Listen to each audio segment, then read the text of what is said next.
Di bagian sebelumnya, bentrok antara Ratu Siluman Lebah dan bangsa kerbau berlangsung tidak kondusif. Dengan drama internal yang terjadi antara Sang Raja Kerbau dengan Perdana Menteri Duoji yang secara mengejutkan mengkhianatinya. Namun semua itu telah terlewati, dan klan kerbau lah yang menjadi pemenang atas pertempuran tersebut berkat bantuan dari Biksu Tong dan murid-muridnya. Sayangnya ini semua masih belum berakhir karena masalah lain yang dianggap jauh lebih buruk muncul, yaitu berubahnya Sang Raja Kerbau menjadi roh jahat akibat tekanan yang terjadi selama pertarungan berlangsung.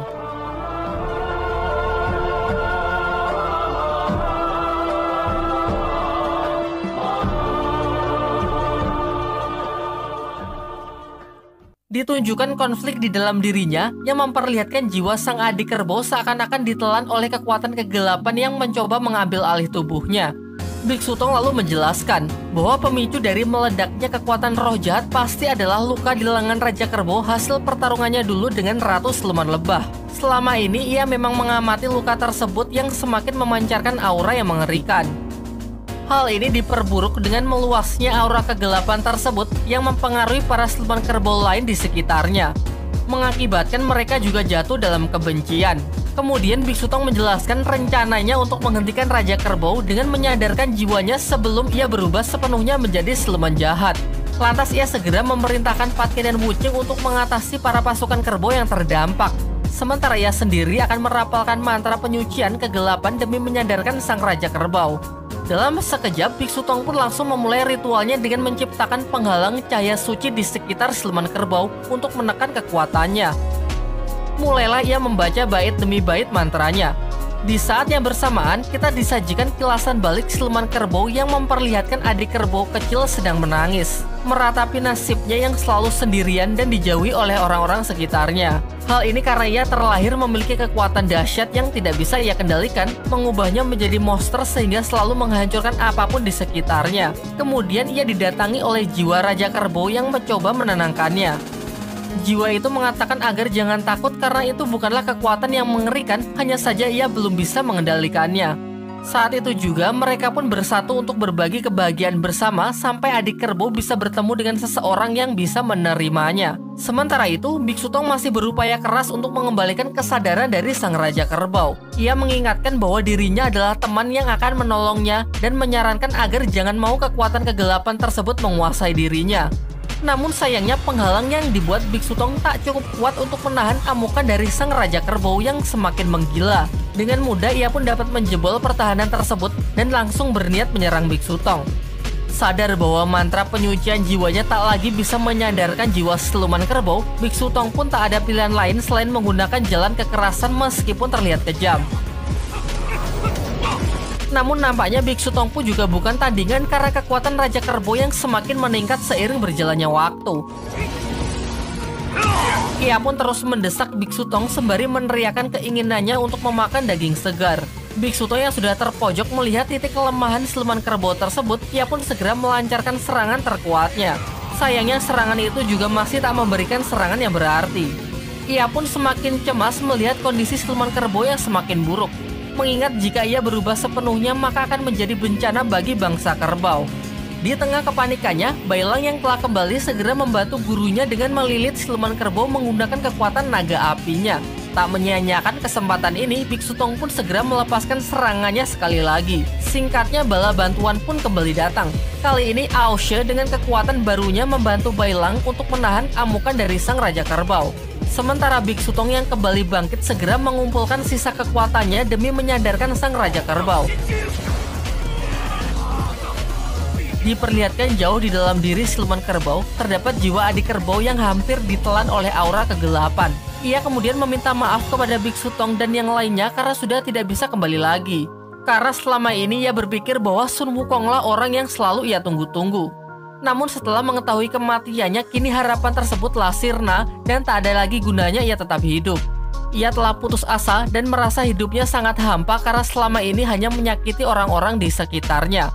Sementara itu di luar, Wuching dan Patke benar-benar sudah kelelahan menghadapi para siluman kerbau yang seakan tak ada habisnya. Begitu pula Aoshe dan Bailang yang juga sudah mencapai batasnya karena kekuatan Raja Kerbau yang semakin menggila. Sampai akhirnya Biksu Tong pun mengatakan kepada Raja Kerbau kalau sebelumnya ia telah berbohong mengenai kematian Sun Wukong. Wukong sebenarnya masih hidup dan sengaja bersembunyi dari klan kerbau. Singkat cerita, setelah mendengar hal itu, jiwa adik kerbau pun memberontak karena ia masih ingin hidup untuk memastikan ucapan tersebut. Sekuat tenaga, ia pun melawan aura kegelapan yang berusaha menariknya. Sedangkan Biksu Tong yang sudah kehabisan tenaga terlempar, yang membuatnya berpikir apa semua ini sudah berakhir dan mustahil menghentikan sang Raja Kerbau. Namun kali ini kita dibuat benar-benar terkejut dengan kemunculan Sun Wukong yang mencoba meraih tangan jiwa adik kerbau. Dan singkat cerita, ia dapat meraih tangan Sun Wukong. Dengan kekuatan harapan tersebut, kini ia pun berhasil melawan kekuatan gelap yang mencoba menguasai dirinya dan kembali bangkit menjadi adik kerbau. Perlahan, para pasukan kerbau yang sebelumnya terdampak aura jahat berangsur-angsur juga kembali tersadar. Meskipun semuanya terlihat bingung karena sang Raja Kerbau yang berubah wujud menjadi adiknya. Dari sini pun terungkap bahwa sebenarnya Raja Kerbau dan adik kerbau selama ini adalah satu orang yang sama.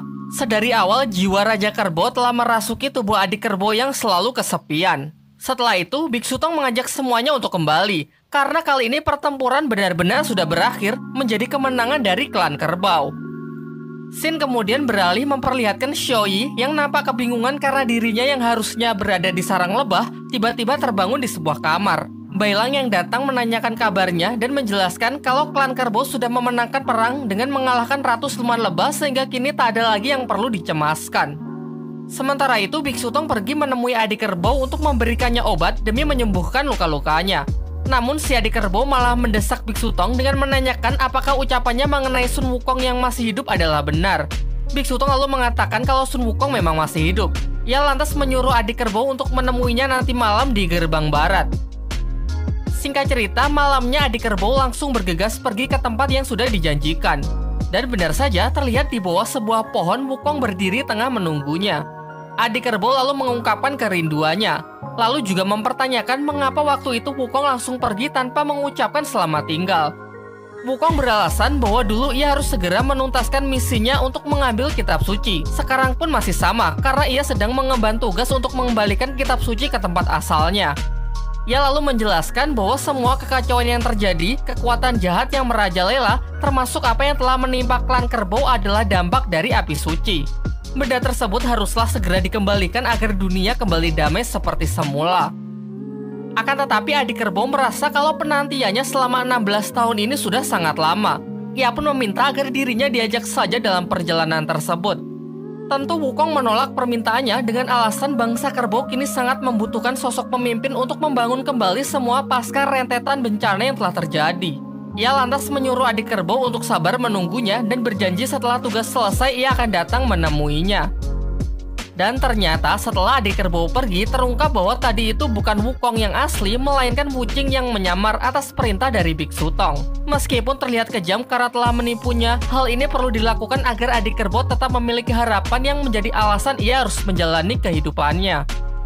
Kita pun sekali lagi dibawa flashback ke 16 tahun yang lalu saat kelompok Biksu Tong pertama kali singgah di tempat klan kerbau. Diperlihatkan Wukong setelah terbangun dari tidur siangnya, kebingungan menyaksikan para siluman kerbau yang membawa banyak kotak hadiah. Ternyata semua kotak itu adalah hadiah pernikahan yang sengaja disiapkan untuk adik kerbau yang akan menikah dengannya. Mengetahui hal itu membuatnya sangat panik. Ia pun segera mengajak semua rekannya supaya bergegas meninggalkan klan kerbau secepatnya. Hal inilah yang membuat Biksu Tong sebenarnya sangat takut jika harus bertemu kembali dengan adik kerbau. Jadi sebelum adik kerbau tahu kebenarannya, pagi-pagi sekali mereka pun langsung bergegas kembali melanjutkan perjalanan. Aoshe yang baru kembali bergabung mendekati Bailang untuk menanyakan perihal api suci yang selalu ia simpan. Jangan lupa kalau Aoshe ini memiliki rencana untuk merebut benda itu atas perintah naga yang telah menyandra putri naga Aoling. Namun di sini ia mencoba bermain halus dengan menghindari perkelahian yang sia-sia. Karena walaupun kekuatannya telah meningkat, ia masih kalah dari segi jumlah. Dan perlu juga diingat kalau Aoshe sejauh ini juga belum mengetahui bahwa api suci yang selalu dibawa Bailang kini sudah berubah wujud menjadi Xiaoyi. Sementara itu di Istana Langit terlihat Dewa Sangsin tengah berdiskusi dengan Erlang yang membahas mengenai Dewa Rulai yang gagal ditangkap dan Raja Langit Gerbang Timur yang berkhianat. Namun di tengah obrolan mereka, tiba-tiba mereka dikejutkan dengan suara lonceng langit yang berbunyi sebanyak 12 kali.